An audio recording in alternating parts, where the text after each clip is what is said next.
Good evening, everyone. Welcome to Trades Talk with me, your host, Pop. And on this stream, we take a look at things from an industrial point of view. We put on our safety boots, our hard hats, our gloves. We get out there and we get dirty. And we see what's out there in the world of the trades. We'll have a look at the news of the week. Then we'll check and see the articles on the shortage of the skilled trades. We can even look into a few occupations that are out there if you're so inclined. We'll do our accident investigation. And then we'll hit up everybody's favorite time, which is picture time. That's when I show you some pictures and videos of some of the things that I personally have been working on. So I hope you're ready for that. But before we get to all that, I just want to say hello to Sylvia. Welcome, Sylvia. It's nice to see you. And Royal Queen of Rock and Roll. Hello, Queen. Glad to see you can't wait. That's great. I like the enthusiasm. Then there's firefighter Logan. How you doing, Logan? All respect out there to those firefighters who are doing their job right now. Very terrible things are going on in the western part of Canada there. Lots of fires. So big respect for those firefighters that risk their lives to put out fires. All right.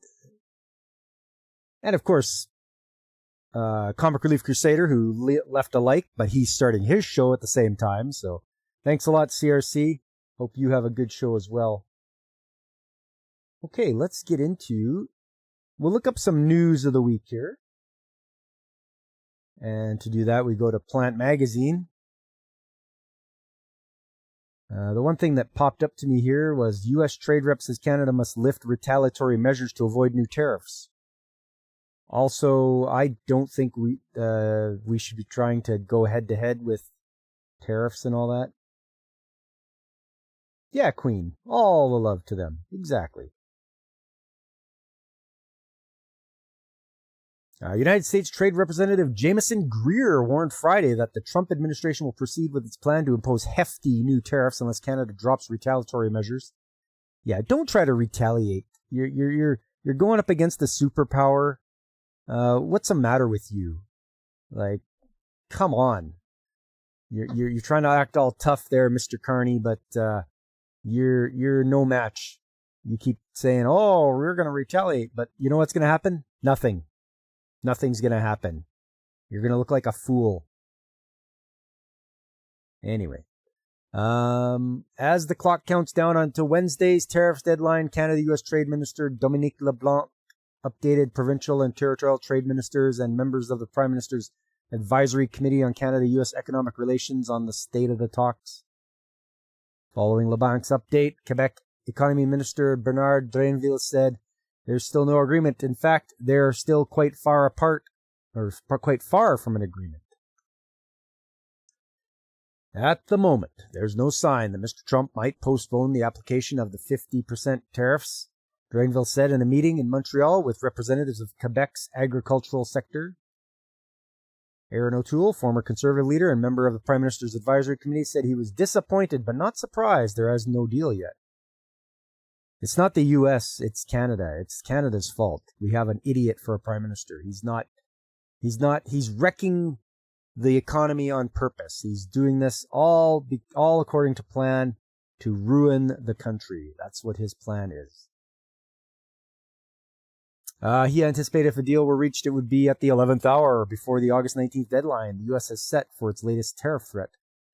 O'Toole said the government is preparing a response in the event the U.S. hits Canada with a 50% tariff on a wide variety of goods. Yeah, what is your response going to be?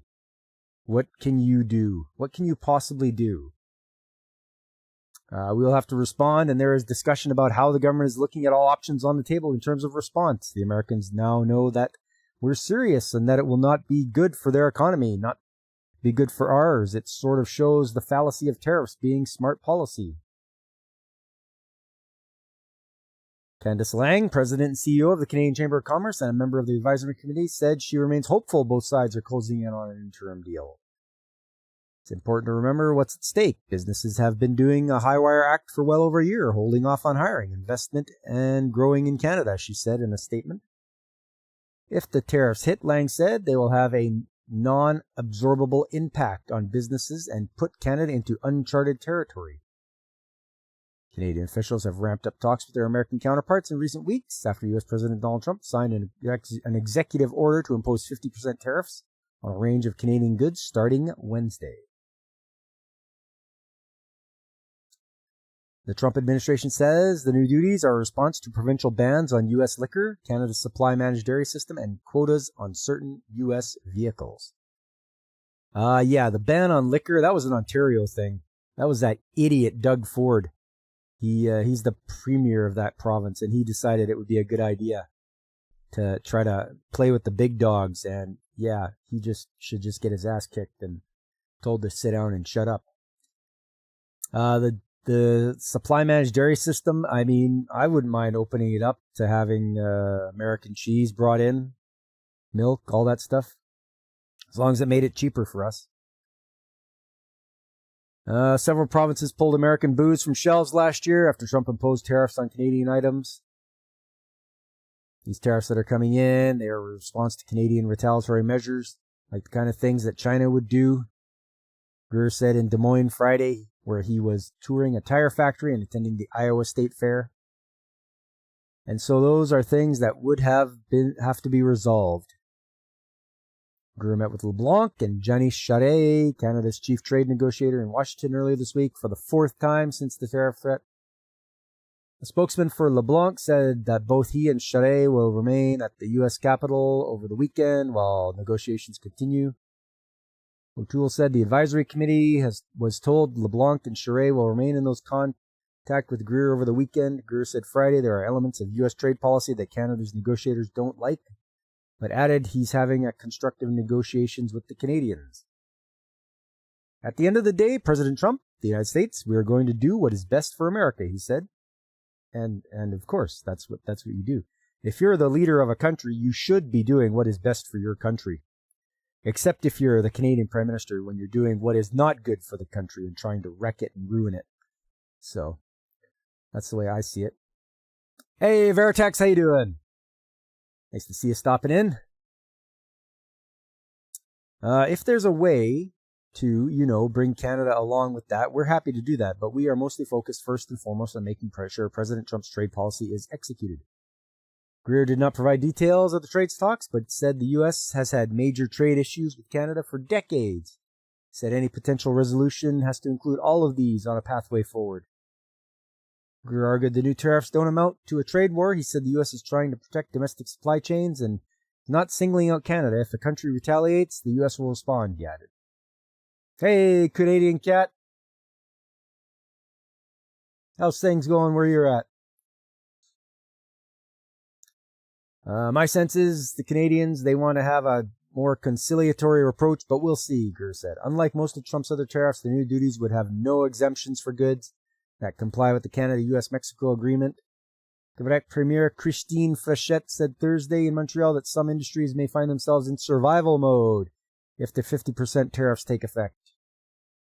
Ontario Premier Doug Ford said Thursday in Guelph that he's open to returning U.S. booze to the province's shelves if there's a fair deal that protects Canadian steel, aluminum, auto, forestry, agricultural, and manufacturing sectors. I mean, I'm a Canadian, being that I live in this country, and it seems like our idiot politicians are trying to, go nose to nose with the biggest economy, and trying to beat them down. And it's like, what are you doing? We should be working together with the U.S. to form a giant trading bloc that we can, take on China and Europe and all those other places. But instead, China's just laughing as the U.S. and Canada are like fighting each other in a trade war. We've been allies for many, many years, and we got one moron in power that figures he's a big tough guy, and he's a joke. He's a joke of a prime minister, And I hope we get this resolved soon because we should not be fighting with our American neighbors. Hey, hello, Jacob. How you doing? And hola from Spain. Nay, Valentino. Welcome, welcome. Yeah, of course China's going to be laughing. Of course they are. They'll be like, ha ha, look at these idiots working against each other. And then we just come in and they can do whatever they want. Here's another one. Unifor says Stellantis is considering the sale of the Brampton assembly. So that's Stellantis. They're the guys that own Dodge and Jeep. And they're going to get rid of an assembly plant, selling us an assembly plant. Uh-oh, that's not good for the workers in Brampton, though. Hey, Mihawk, how are you? Nice to see you. Unifor says Stellantis is considering the sale and possible closure of its Brampton assembly plant, which has been idle since 2023. Okay, so it's been sitting for a while. Oh, is it Fiat too, Veritax? Stellantis? Does Stellantis own Fiat too? There we go. Google. Which brands does Stellantis own? 14 brands. It owns Chrysler, Dodge, Jeep, Ram, Abarth, Alfa Romeo, Fiat. Yeah, you're right, Fairtax. Fiat, Lancia, Maserati, Citroen, DS Automobiles, Opel, Peugeot, Vauxhall. Wow, that is pretty crazy. So yeah, Stellantis owns quite a few brands, but they're selling the assembly plant.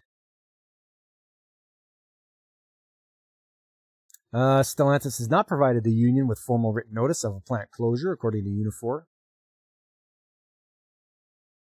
Hey, Fox Fan Gaming, welcome. Nice to see ya.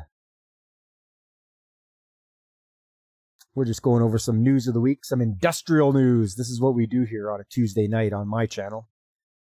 We talk about the trades, welding, electrician, all that kind of good stuff. We have a look and see what's going on around in the world here.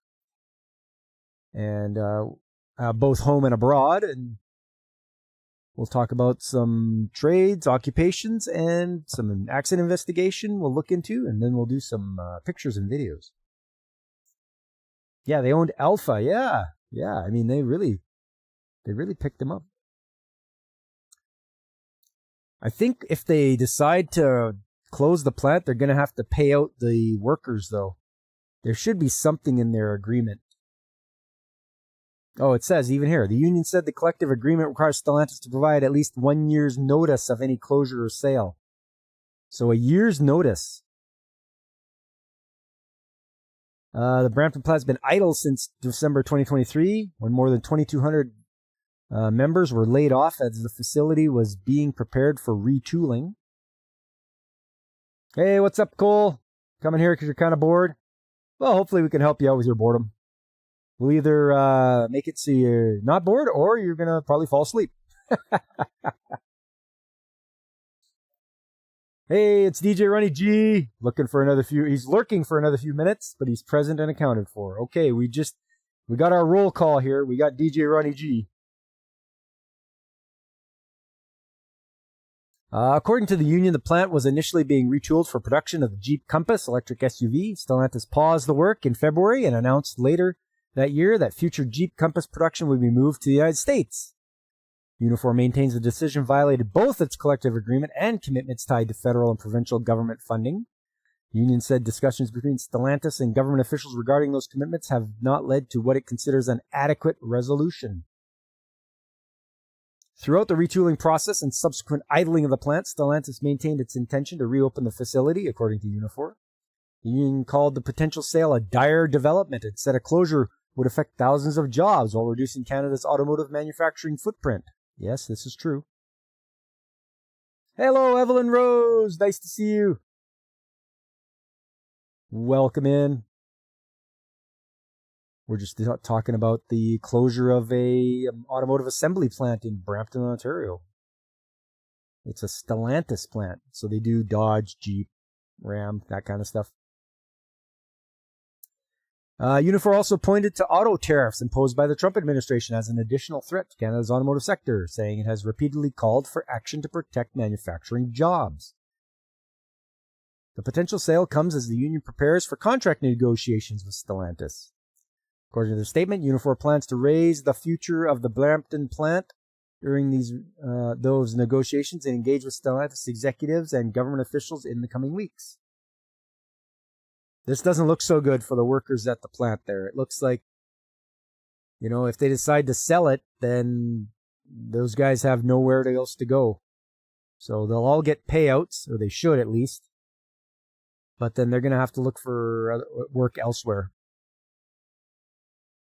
The tradesmen might be okay finding work at other places. The assembly workers and such, not so much. Especially if all they've done is worked on assembly line. So they might have trouble finding jobs somewhere else, but it's not impossible. It can be done. Hey, it's Tom from Tommy and the Guinea Pig Collective. How you doing? Yeah, we're just going over. There might be an automotive plant closure there, Tom. So we'll see if Stellantis is going to sell that one in Brampton, Ontario. In a statement, Unifor National President Lana Payne, Stellantis Council Chair James Stewart, and Stellantis Council Vice Chair Vito Bito, there's a name for you, Vito Bito, said the union would work to protect jobs and incomes at the facility. Okay, so you've got CEOs and everything talking about saving jobs and at the facility, so right away, that's a lie. Right? They don't want to panic everybody, so they all jump ship. Stellantis plans for the plant have not been independently confirmed, and the union did not identify the company that may be involved in discussions to purchase the facility. I mean, it could be another automotive manufacturer. It'll be either Ford or GM, I guess. Or, maybe Toyota, Honda, one of those ones. Trying to manage a mess here, another closure. Yeah, that's the way, Tom.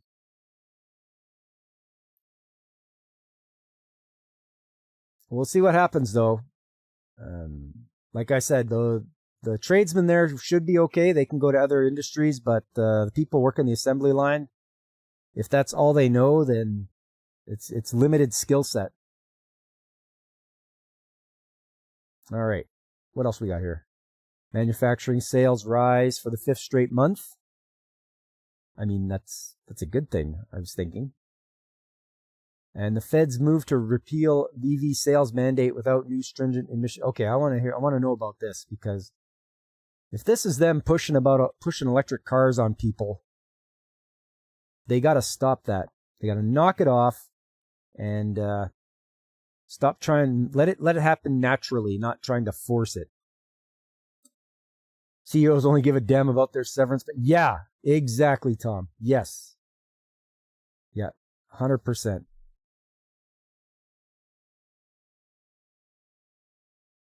Oh, Tom, what's the best way to get a hold of you too? I'd like to shoot you a message after when I can. This other one here. Okay, let's see. The federal government moved last week to formally repeal the electric vehicle sales mandate, but the more stringent emission standards Prime Minister Mark Carney promised to replace it with is not close to being finalized. In a notice in the Canada Gazette posted on Friday, the government outlined the proposed regulations to repeal the mandate, which would have set a target of having EVs account for at least 20% of the auto sales across Canada this year. The target was to increase to 100% by 2035. Yeah, that's not happening. The government forecasted the change would drive the adoption rate of EVs to 75% of new sales by 2035 and 90% by 2040.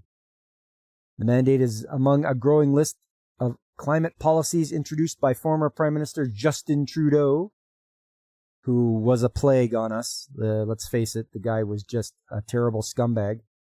which Carney is dismantling, including repealing the consumer carbon price and scrapping the emissions cap on oil and gas production. The government acknowledges that ending the sales mandate would slow the rate of adoption of EVs, and that could cause $90.3 billion in potential climate change related global damages. How do they know that? Where'd they grab that number from? Oh, if nobody adopts electric vehicles, it's going to be climate change related $90 billion in damage. They're just grabbing at numbers. You know, so there's a lie for you. Somebody making things up. The EV mandate was expected to reduce Canada's greenhouse gas emissions by 376 million tons over 25 years, or annually about the emissions produced by 3 million cars. So, nothing? Like 3 million cars. That's like the city of Toronto. Hey, what's up, Gween? How you doing? Hey, it's Cowboy Cassidy. Welcome, welcome. Nice to see you guys coming in. Yeah. We're just checking this EV mandate. They're talking about to reducing our greenhouse gas emissions. First of all, I just want to bring it to everyone's attention. The population of Canada is, I don't know, we're like 38 or 39 million. Our greenhouse gas emissions is next to nothing. First of all, explain to me what greenhouse gas emissions are. Because you put plants in greenhouses to make them grow better. So that should be a good thing to have greenhouse gases so that the plants grow better. Green, you're enjoying the nice weather finally? Me too. It was a beautiful day today. Nice and hot. Let's go to China where they have, I don't know, 1 billion people or more. What do you think they're doing for their emissions? Never mind greenhouse gases. How about pollution in general? Let's worry about pollution, not greenhouse gases. This is the misnomer that don't conflate greenhouse gases with pollution. You know, your pollution is your sulfur dioxide and stuff like that, things that make acid rain, particles in the air from the whatever the stacks are spitting out that don't have electrostatic precipitators on them to catch the particles in the air. Greenhouse gases like CO2, it's good stuff. Plants love it. You know, who cares? So don't be fooled by this. Hey, Grumpy Cat, what's happening? Where was I here before I went on that rant? And it says 376 million tons over 25 years. So they're, once again, picking numbers, eh? Oh, 376 million tons over 25 years. I mean, 25 years? How do you know? So there's a lot of lies. There's a lot of trying to fool you with numbers. Though the estimate is based on the amount of greenhouse gas emissions without factoring in new standards for emissions from gas-powered passenger vehicles, Carney promised those more stringent tailpipe standards when he announced the plan to repeal the mandate in February. But on Monday, the government said it's only set to begin consultations on the new tailpipe standards in the fall. Environment Minister Julie Dabruzian was unavailable for an interview Monday on the plans. Okay. Getting this right is paramount for our economy and our environment, Dabruzian Press Secretary Kian Nemhard wrote in a statement, adding Ottawa is also planning to launch a national charging infrastructure strategy in the coming months. Oh, there. Now you're just going to launch your charging infrastructure? Like, there's no way you've got the infrastructure now to do what you guys want to do, and you're just going to start? Like, give your heads a shake.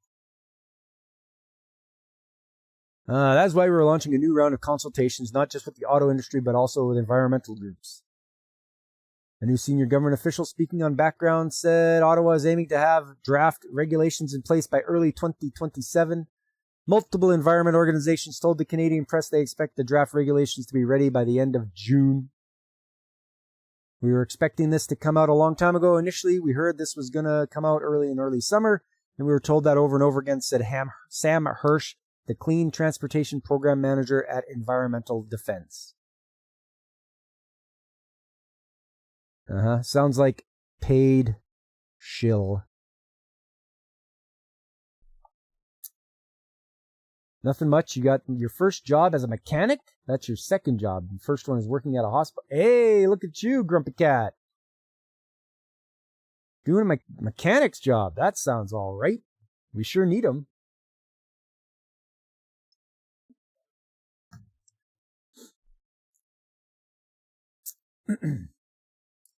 To continue, climate hasn't necessarily been a priority for this government, so I'm not really surprised that they were so willy-nilly with this sort of thing.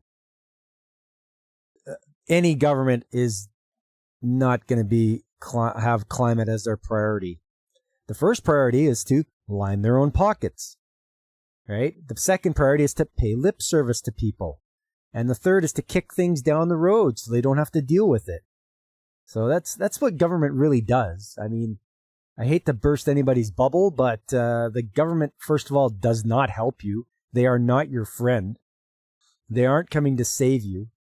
So they're pretty much looking out for themselves and paying lip service and lying to you and lining their own pockets. So that's their priorities.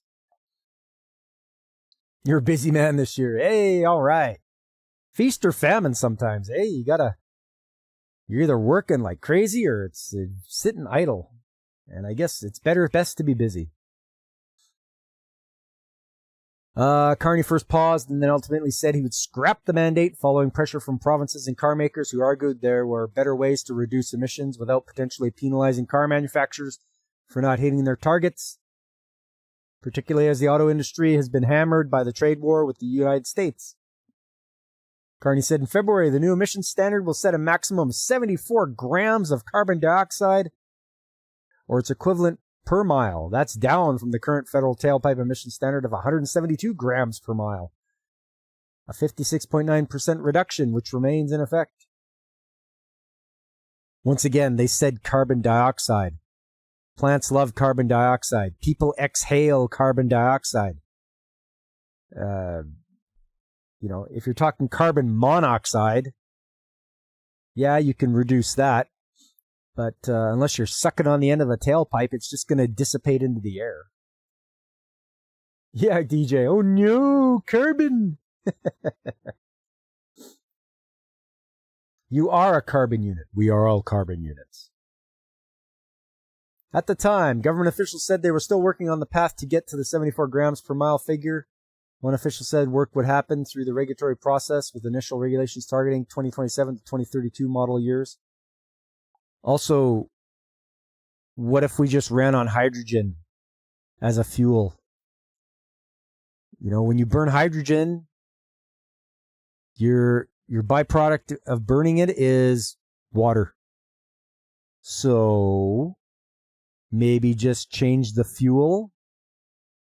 Stop pushing electric vehicles. You need to do mining to get the minerals for the electric vehicles. Nickel, cobalt, all that stuff that's in the ground. You need to do mining, and if anyone's seen a mining operation, it's pretty ugly. So not very environmentally friendly, but they keep pushing these electric cars. You need lithium, you need all that kind of stuff. But if you would just make it so that hydrogen would be safer to use, easy to store, you could run your car on hydrogen and it would be fine.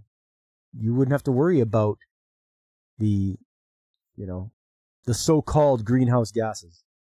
And I call them so-called because they have yet to tell me what they are. They're too busy taking all the water for data centers to get hydrogen for fuel. Oh, yeah, that's right. I forgot Veritex. That's right. We need the water and all the electricity for the data centers that are so important to build. All of a sudden, data centers are super important. When really, I don't think they are. I don't think we need as many as they want to build. Environment groups say repealing the EV sales mandate without having the new tailpipe standards in place risks jeopardizing EV adoption as some other countries forge ahead with the more EVs. What other countries are these? Don't just say other countries. Name names. Tell me what countries are doing EV adoption, all right? Don't just say, oh, other countries are. No. That's a lie again. Also, don't force people to change to EVs. It has to be naturally happen. Hey, what's up, Marshmallow? How you doing? Right, so water for electricity and petroleum for transportation. Yeah, that's right. You got her, Veritex. As a result, other markets continue to see record-breaking EV sales. More affordable EVs on the market, more fuel-efficient gas-powered vehicles available to their drivers at a time when gas prices are high and continually impacted by global geopolitical events.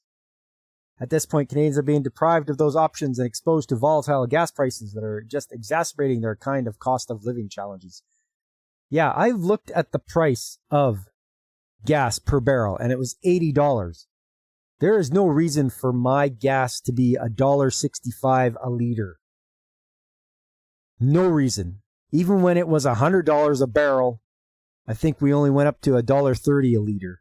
So this is just gouging, pure and simple. There is no, geopolitical. No.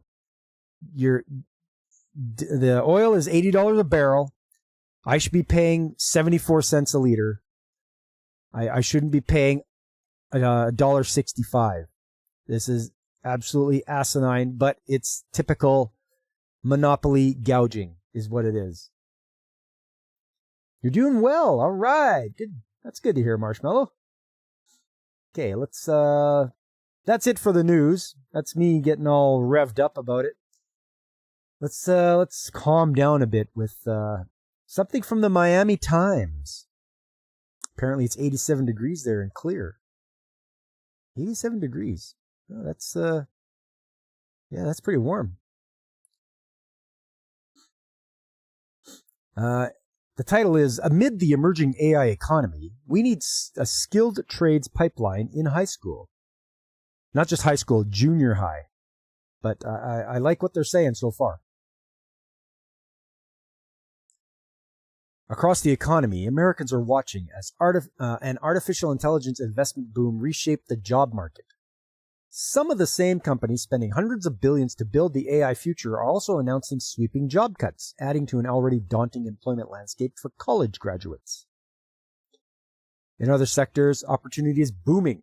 Homes, roads, bridges, vehicles, energy grids, water systems, and data centers all depend on skilled workers to build and maintain them.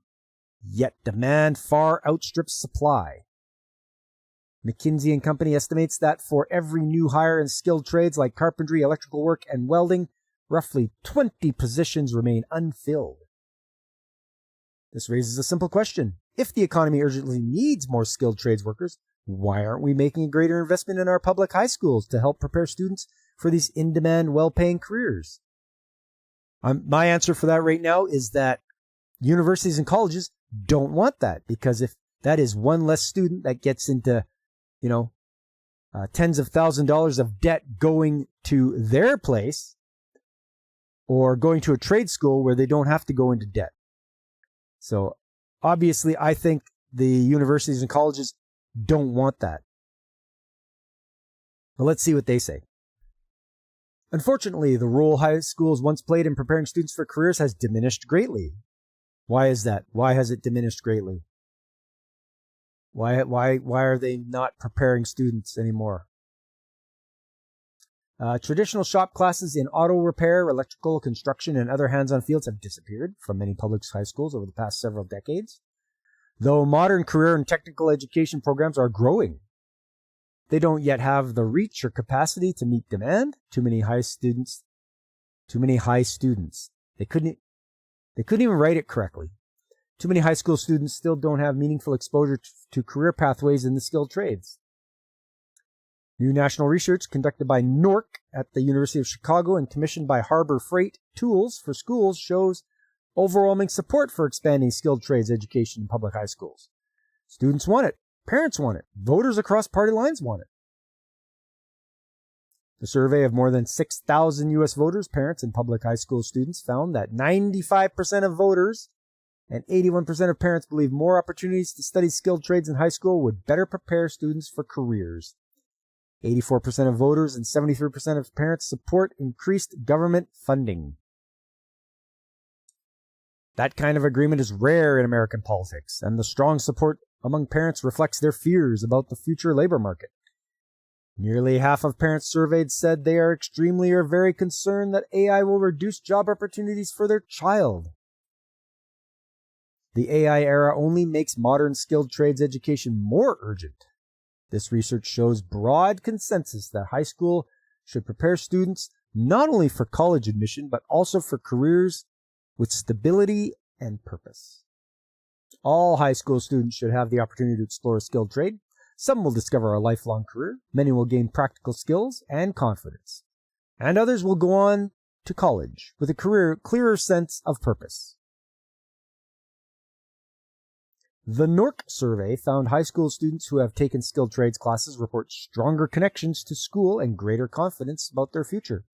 Even if they don't enter the trades, those students felt more confident collaborating and problem solving than their peers.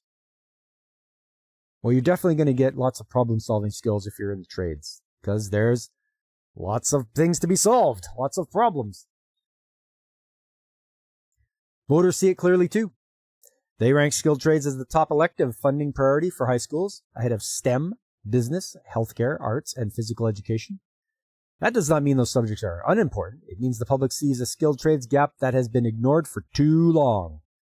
And yes, it has been ignored for too long. It has been ever since I got into the skilled trades back in 1992.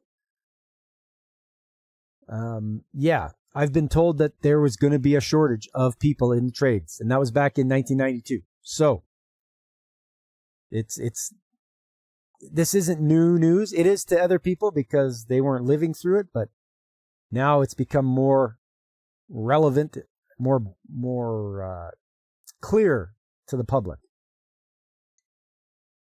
With students and parents and voters all wanting stronger pathways into the skilled trades, public policy should reflect that consensus. That requires real investment in modern school facilities, up-to-date equipment, trained instructors, career counseling, and schedules that allow students to take skilled trades classes that are aligned with core academics. It also requires expanding partnerships with employers and community organizations to provide apprenticeships and opportunities for students to earn industry credentials, accelerating their entry into the workforce upon graduation. Strengthening and expanding skilled trades pathways in public high schools is one of the most forward-looking steps we can take in an economy being reshaped by artificial intelligence, infrastructure needs, and uncertainty about the future of work. The high school students who will build, repair, power, and maintain the country's future are sitting in classrooms right now. They should not have to wait until after graduation to discover what they are capable of doing with their hands, their minds, and their ambition. I agree. Get the word out. Get it out in junior high. Get it out in high school. You know, you can have a big list of things to show like this. This is what I would do. I'd go into school and be like, hey, everybody, do you want a career that's not going to be messed around with by AI? And do you want to earn good money? Well, here's a big list of alphabetically the trades you can do. All of these. There's something for almost everybody that wants to be in the trades will find something. But there it is. There's quite a long list. And you could give them a try, or let them give it a try on some of this stuff. But there you are.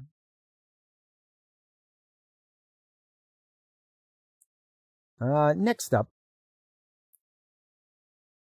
This was an interesting headline I saw from Daily Hive, Business and Tech. Most BC resident, BC is the province, the very furthest province west on Canada, but it's the furthest west, but it's also the furthest left. So there's a bunch of left-wing loonies over there. Most BC residents feel AI is impacting education and devaluing degrees. Well, here's the way I look at it. If this is talking about what I think it is, you're going through school and you're like, hey, ChatGPT, write me an essay about this and highlight this. So you're just getting you're going to get a generation of morons who think it's hilarious that a computer can write stuff for them and they don't have to learn anything. So we have to be careful. Like I say, the next generation coming up, I'm very worried. You're gonna have kids that can't read, write, anything. They're gonna just talk to a computer and get it to do stuff for them. This is not good. And it starts out, the rise of AI is real, and while there's some out there hoping that the so-called AI bubble bursts, some BC residents are worried about how it's impacting education. New data from Embark, a Canadian education savings and planning company, highlights how AI is impacting education, including here in BC. According to Embark, 80% of BC residents feel like AI will make degrees less valuable, slightly lower than 84% of respondents who feel that way on the national level. Over 6 in 10 British Columbians are looking at the trades and apprenticeships as the strongest route to success. Yes, because AI can't go out there and fix a motor or a pump or anything like that. It can't do the physical job that needs to be done. Even though BC residents are worried about how AI may impact them in the long run, out of all the provinces, BC, alongside Quebec, places the highest trust in AI to make career decisions for them. Oh my God, really? No, I can't believe it. So even though, I'll read it again. Even though BC residents are worried about how AI may impact them in the long run, out of all the provinces, BC, as well as Quebec, places the highest trust in AI to make career decisions for them. Don't let the AI make decisions for you. Use your brain.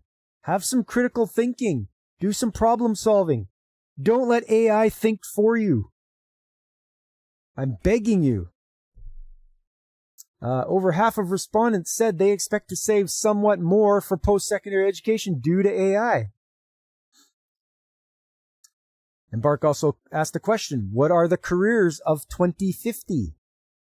The education company says the careers will shift dramatically over the next 25 years because of AI adoption, alongside other factors like an aging population, the clean energy transition, the skilled trade shortage, and the rise of green-collar jobs. Oh no, now they're talking about green-collar jobs.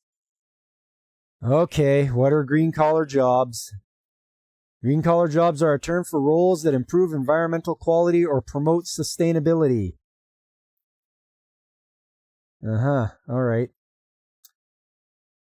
Tom, AI is going to dumb people dumb further. Example of that is Grok is this true? Dumb people down. Autocorrect. Yeah, they're going to dumb people down. Yes, Tom. Even more so now. Like, you thought people were bad before? It's going to get much worse. It's going to get absolutely atrocious. You will be wondering, like, when you're talking to some of these next generation, you'll be like, I can't understand what they're talking about. They are not making any sense at all. They cannot string a single sentence together. They'll speak like broken words. Or it'll be like 4chan speak or something. Embark says Canada's AI market is projected to reach $362 billion by 2033. Yeah, based on what? Your AI market. Once again, guys, they just grabbing numbers. Another startling statistic from Embark is that AI-related job postings grew from 4,000 in 2012 to a whopping 57,000 in 2024. Okay.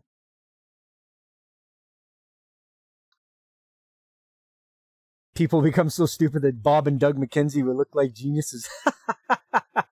Yeah, good day. Yeah, those guys. Yeah, I agree with you, Tom. That's oh man. Other career areas that are expected to be popular in 2050 include the energy retrofit sector, biotech, and ethics, governance and auditing for technology, and AI. According to the responses, 61% disagree that AI creates as many new job opportunities as it replaces. Embark adds that AI trust varies by age, but Gen X shows the highest trust in the technology. I'm calling bull on that because I'm Gen X, and I'm not trusting AI. Oh, they say it's only 18%. So, yeah. While millennials show the lowest at 13%. Of all provinces, support for the trades peaks in British Columbia. I don't know about that. I'd say Alberta would be supporting the trades.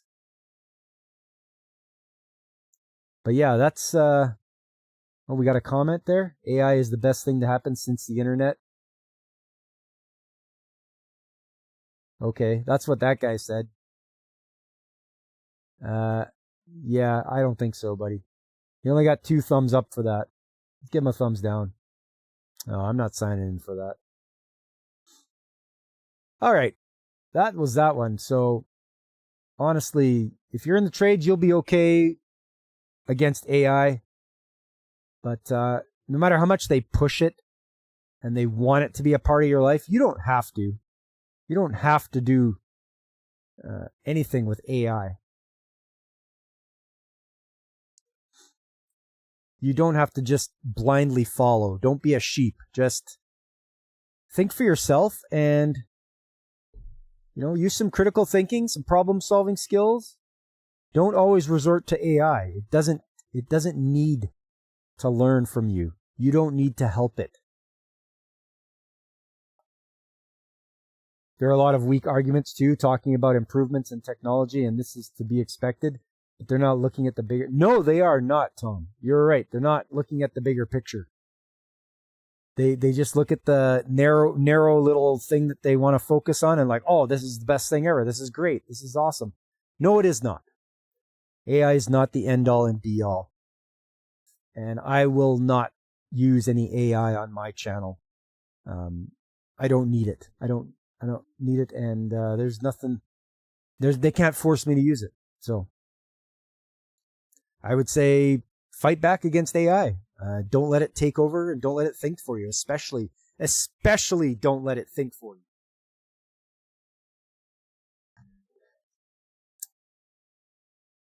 All right. You know what time it is now? It's time for accident investigation. Let's get into it here. We'll get into some accidents. DJ, me, if AI existed when I was in school. Gemini, here's a picture of a page from my textbook. Show the work. Yeah, see? What are you going to learn from that, DJ? What are you going to learn? You're not going to learn anything. There you go, Tom. I will not capitulate. Exactly. Never surrender. Never give up. All right, well, I was flipping through my OH&S files, and a worker was fatally injured when struck by object. And I'm like, what object? Well, let's find out here. The employer was Isolation Equipment Services. The business was an oil and gas service provider that designed, engineered, assembled, and delivered a variety of specialized equipment to industry clients. A valve technician was fatally injured in the incident. Okay, well, I rebuild valves. I'm not a valve technician per se, but I do rebuild valves that we have on site. On the date of the incident, the valve technician assisted by a coworker was to inspect, repair, and recertify a 5-inch, 15,000 psi valve. Oof. Man, that's high pressure. Okay, so right off the bat, we've got high pressure. 15,000 psi. That is a lot. The work site was a property occupied by Isolation Equipment, located in Red Deer. Okay. Main building, 464 square meters of office space, 1,394 square meters of shop space for assembly, teardown, and recertification.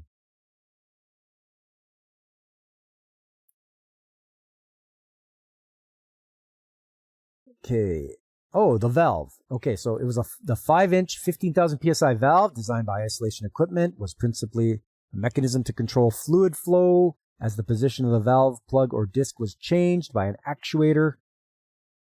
The incident valve was comprised of 2 main components, the valve body on the bottom and the valve bonnet on the top. Bonnet assembly weight was approximately 540 kilograms. Guys, that's about 1,100 pounds.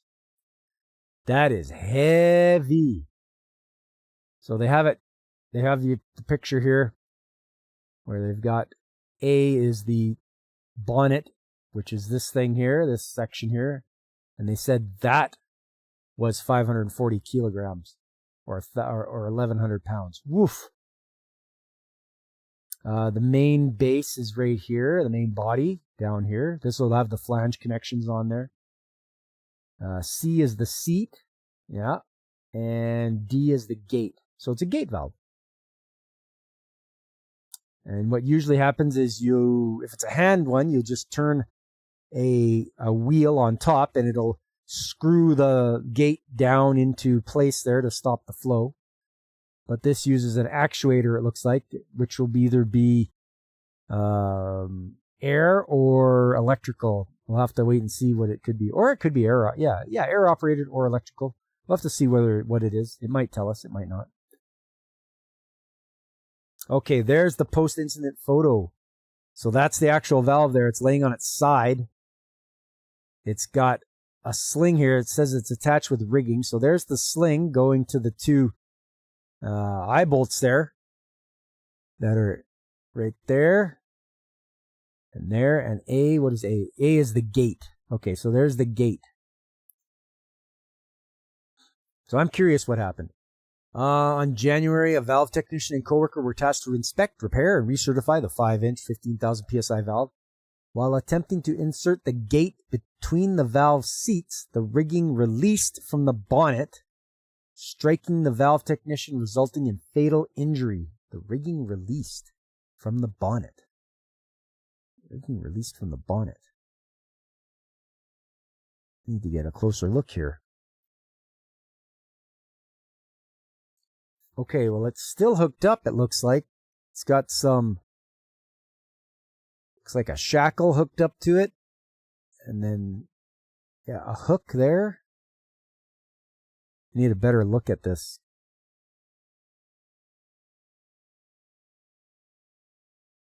Yeah. A hook there, and it goes around to here. Looks like it has a hook and a shackle. I wonder if that let go.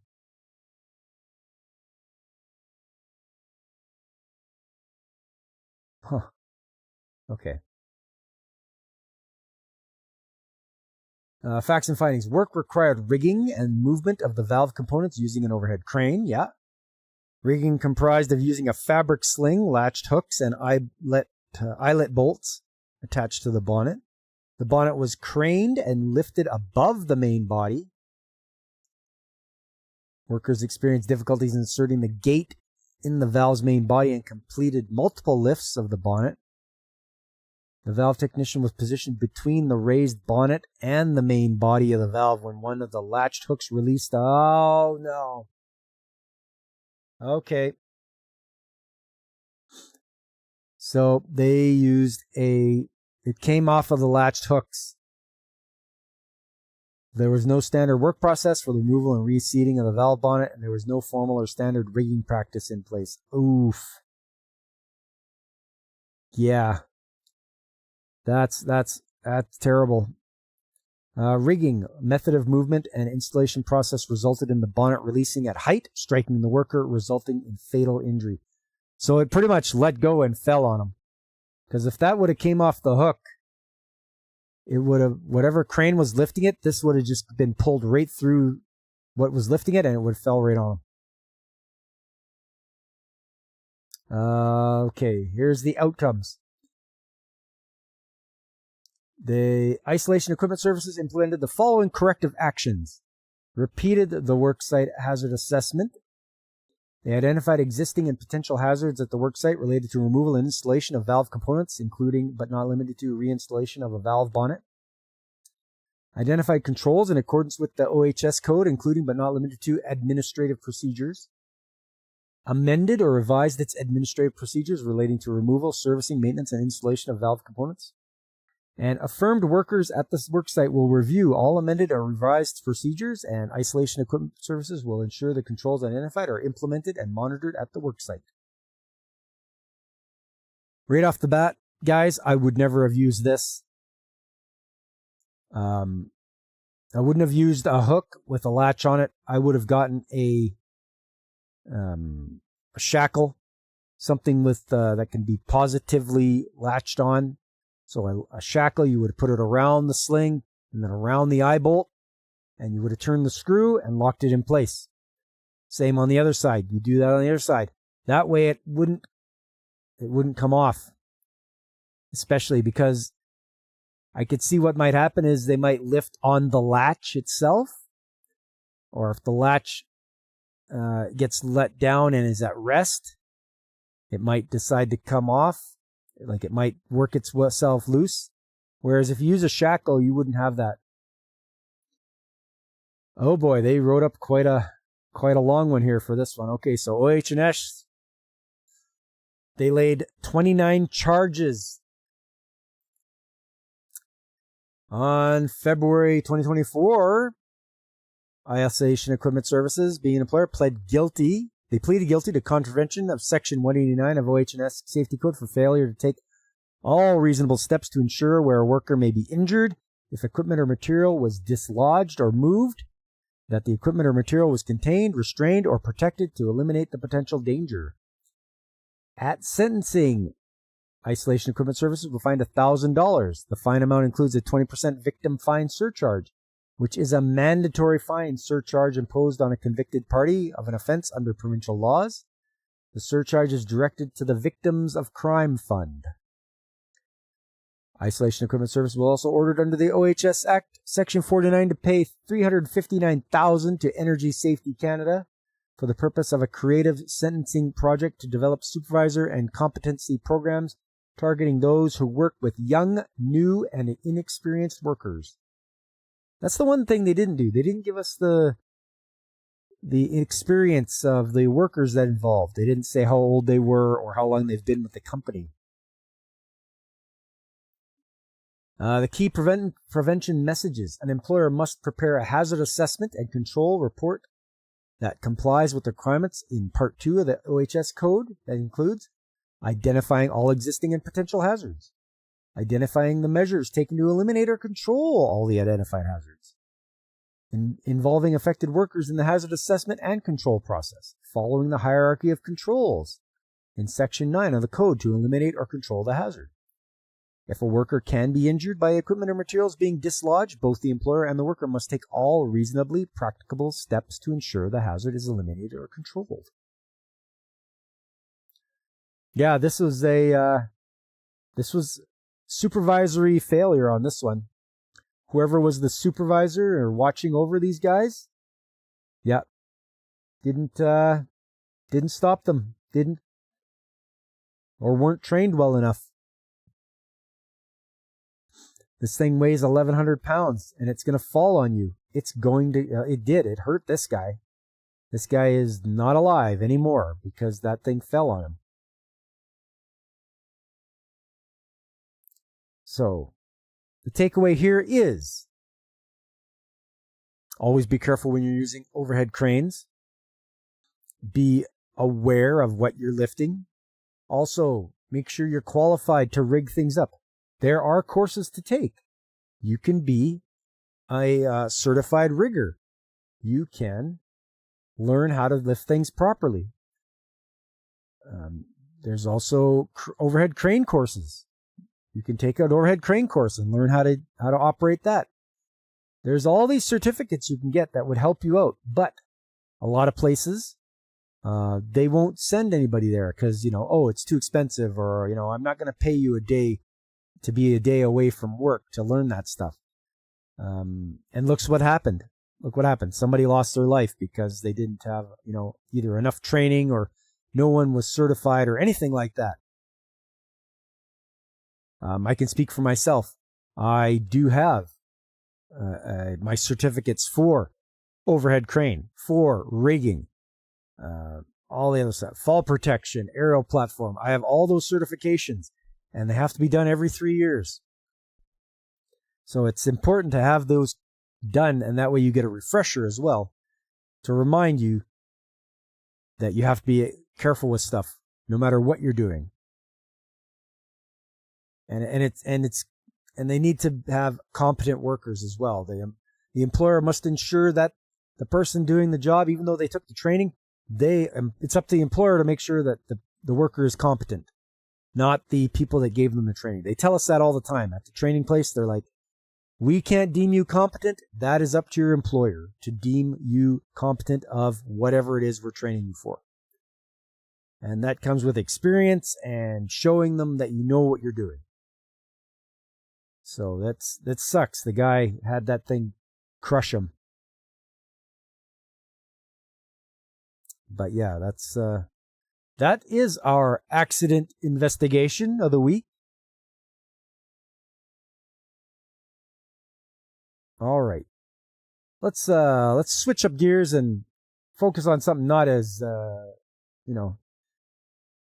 as sad as someone losing their life. Let's go to picture time. Oh, it's picture time. It's picture time. Yes, indeed. We're going to do picture time. But before I do picture time, I just want to ask you guys if there's any anime fans in this crowd, and if there is, can you guys tell me which anime this background is from? It's time to play Guess That Background. That's right. It's a game that I play now. Can you guess what background or what anime this background is from? I'll tell you right now, it was a great show. I really enjoyed it. Yeah, DJ, picture time.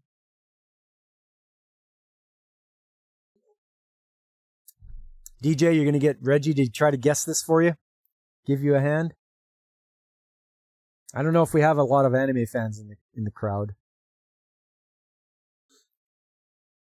But don't forget, for me, for my Sunday anime chat coming up, it will be, we're comparing Western animation versus Eastern animation throughout the decades. So that's what's going on my show on Sunday. If you want to stop by in the morning at 9 a.m. Mountain Time. Hair color's wrong, or you'd say Trails of Cold Steel, one of them. Ah! Nope, not quite Veritex. I'll give you guys a little bit longer, but then I'm going to throw some of that. No clue, never a big modern anime. That's okay, Tom. You know what? I'm a modern, but I'm also a classic watcher too. From 60s, 70s, 80s. Veritex 86, yeah! You got her, man! The spider legs? Yeah. Yeah, it is 86. If you ever get a chance to watch 86, you guys, it's great. Last modern anime you watched was Full Metal Alchemist. Hey, me and the wife are watching that right now. We're watching Full Metal Alchemist Brotherhood. We're like on episode 42, I think. Yeah, it's great. I'm loving the Full Metal Alchemist. I've watched it before, like 20 years ago, but I'm rewatching it now. But yeah, classic anime. I can dig it. 60s, 70s, 80s. That's good. 90s is awesome too. You had to remember the spider legs. Good job though, Veritech. Good for you. All right, let's get into picture time. I got some video here, and I'll tell you the story behind this. I have to fabricate a guard. So, they have a live-action Full Metal Alchemist as well. Not quite as good as the anime. Yeah, it's hard to do live-action stuff sometimes, that's for sure. Okay, let's watch this. Here we go. I put on my camera this morning, and it's nice and early out. You see how the shadows are kind of long, so you know it's early. It's about a little after 7. And I've got to make a guard. I have to make actually a couple guards. So there's one thing you do before you go around making guards. And it's a very important step. And once I get my gloves on here, open her up. This is a heat exchanger, by the way. If anybody's wondering, this is a large heat exchanger. You can walk inside. You got your clipboard, you got your tape measure, got your kneeling pad, because, you know, protect those knees. Your body will thank you for it later. There it is. Got to protect. I got to put a guard over this shaft. I was told by our safety manager, we got to put a guard on there. I'm like, okay. The only person that goes in here is me, though, and I'm not planning on sticking my arm in there. First thing you do, though, yeah, take measurements.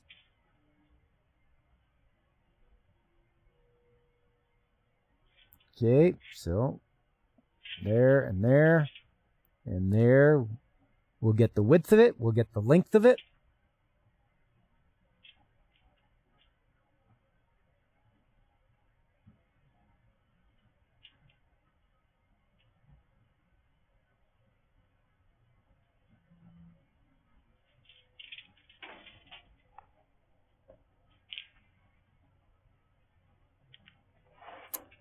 And now it's time to write down the measurements.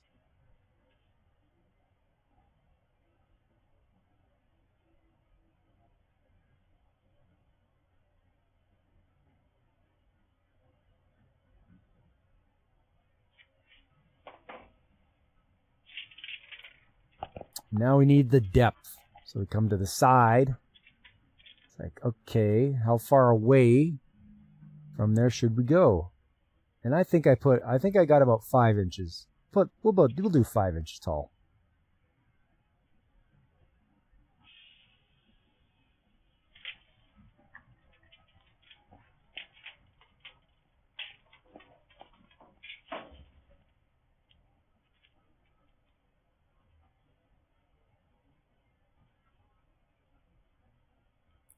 There we go. That's what I'm thinking it should look like. I did a little drawing, a little sketch there.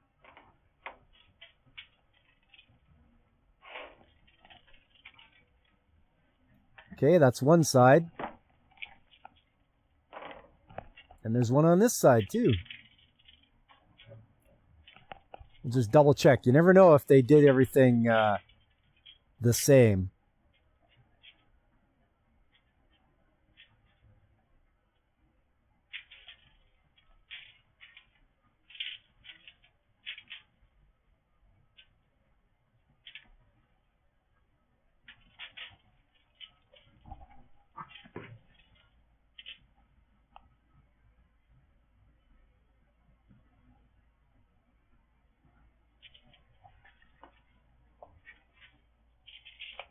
So making sure you take the proper measurements and you kind of have an idea of what you want your guard to look like.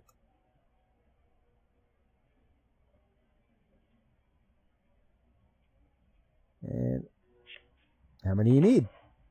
Quantity of 2.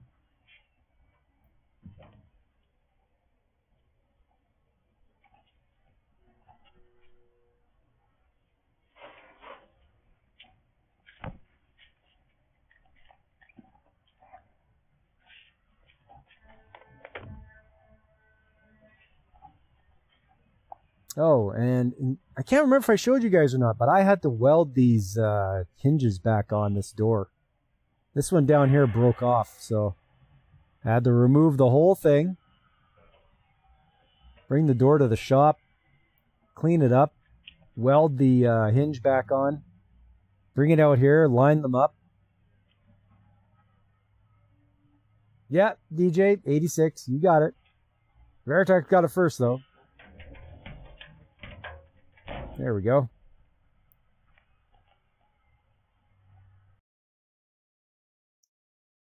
All right, well, that was that one. There's another heat exchanger. Had to do the same thing, except this time access it in a little bit of a different area. This was a little more tighter confines.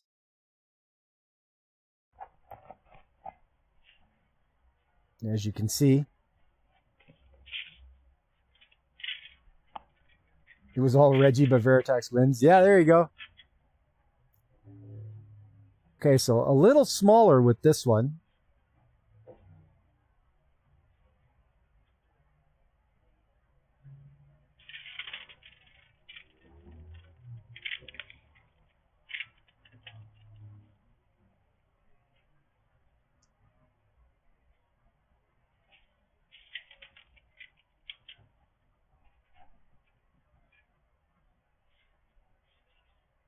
So that'll only be 8 inches long, I think.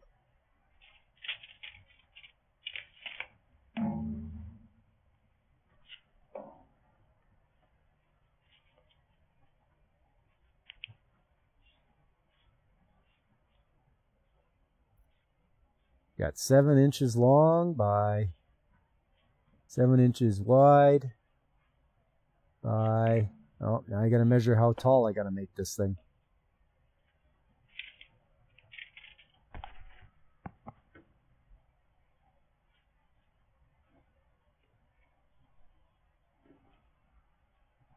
And it looks like it's going to be 5 inches. Yeah, sure looks like it.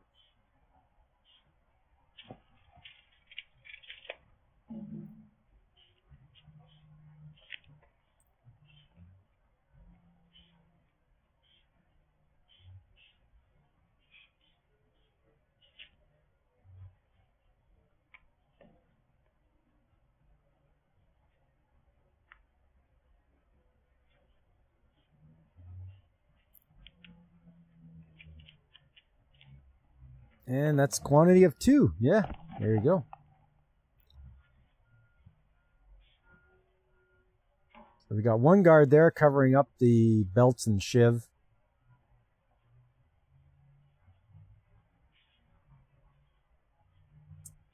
So it's going to take some work. I'm going to have to probably drill and tap some holes too, because just reaching in behind is going to be difficult. So tapping the holes will make it a lot easier to install. But yeah, that's the first and most important thing. Take measurements.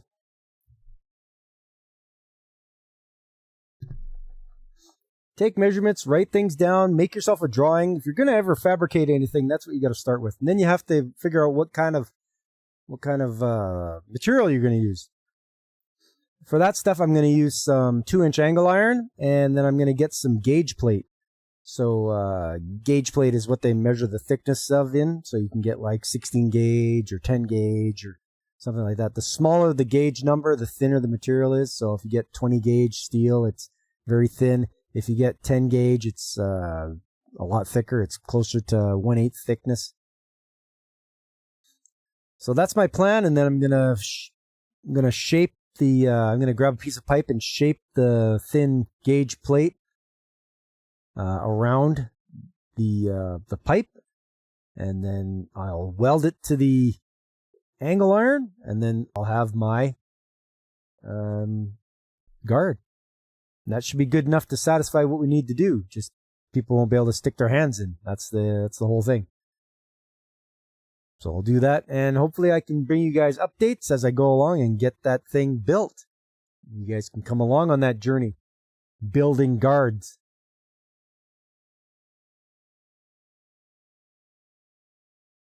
But yeah, I think that's going to be it for me tonight, everyone. Start wrapping things up here. I just want to thank everybody who came out. It was nice to see you all. Hope you had a good time. Hey, what's up, Godzillionaire? Guards, you thought this was Darwin's? Well, I don't need the guards. But when safety gets involved, they're like, hey, this thing should have a guard on it. It's like, yeah, okay. I'm not going to stick my arm in there, but whatever, buddy. So that's what they're going to do. Anyways, I'll be able to show you guys my progress, hopefully. It was nice to see you show up, Godzilla. I was surprised you didn't when we started talking about hydrogen-powered cars earlier. If you guys could do me a favor and hit that like button, subscribe if you haven't already, spread the word, tell your friends, let them all know Pop's here. I stream on Saturdays and Sundays in the morning and on Tuesday nights, as you can tell, for Trades Talk. Speaking of Saturday coming up, going to be playing more of the Trails, Legend of the Heroes Trails in the Sky for the PSP. Yeah, that's a great game. I can't put it down. I can't put the game down. It's so darn fun. I'm just really loving it. You sensed a great disturbance earlier? Someone's talking about hydrogen cells. I must find out who. But yeah, more Trails in the Sky on Saturday for me. Sunday Anime Chat. Let's do that comparison of more anime shows throughout the decades against Western animation. And then we'll be back here Tuesday. More Trades Talk. More looking at things from an industrial point of view. Throw on your hard hats and safety boots and let's get dirty. But when I'm not streaming, you should check out these great streamers like Pacific 4 and 4 or DJ Ronnie G, who was in the chat earlier. Good old DJ. Brandon the Anime Guy. There's Carl, the Backlog Battler. There's the Comic Relief Crusader, who's streaming right now because he streams the same time as me on Tuesdays for his titillating Tuesdays. There's Infinite Metal over on Kick and Twitch. He'll probably be streaming right now, too. He plays a lot of retro games. There's Call Me Kixie. She's a great VTuber, very warm, welcoming, friendly VTuber over on Twitch. She streams every Saturday. There's also Tommy and the Guinea Pig Collective. You guys must know Tom. Definitely tune into him. They got some great stuff. I like how they show off a lot of their toys that they got, the collectibles, all that good stuff. It's a great time. And Tom, I'm interested to have you on the show if you're game, like if you're up for it, maybe on a Tuesday night. I wouldn't mind you and I chatting. Yes, and Whoopa. Don't forget Whoopa Troopa. He streams on Wednesdays for Whoopa Wednesdays. He's been playing a lot of Mad Max. I think he beat it. He's just doing sort of like the end game content.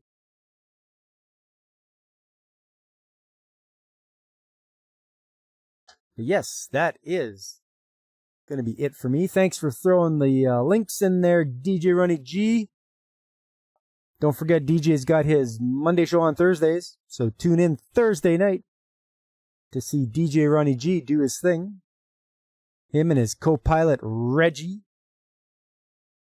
And his tech and turtles and astronomy.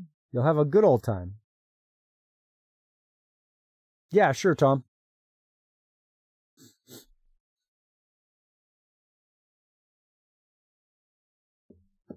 But yeah, that's going to be it for me tonight, everyone.